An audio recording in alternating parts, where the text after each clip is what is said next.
సీతారామరాజు జిల్లా రంపచోడవరం మండలం పోలవరం వద్ద పాత సీతపల్లి వాగులో చేపలు పడుతూ అదృశ్యమైన వెంకన్నదొర మృతదేహాన్ని గజ ఈతగాళ్లు ఆదివారం బయటకు తీశారు.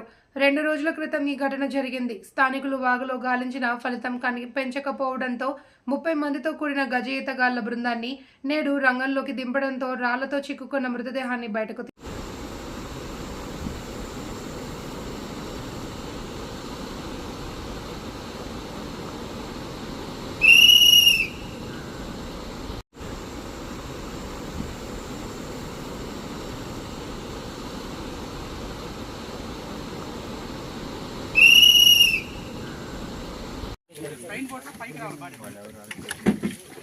ఫైండ్ అవుట్ చేయడానికి అలా వాళ్ళ అబ్బాయి ఎవరండి?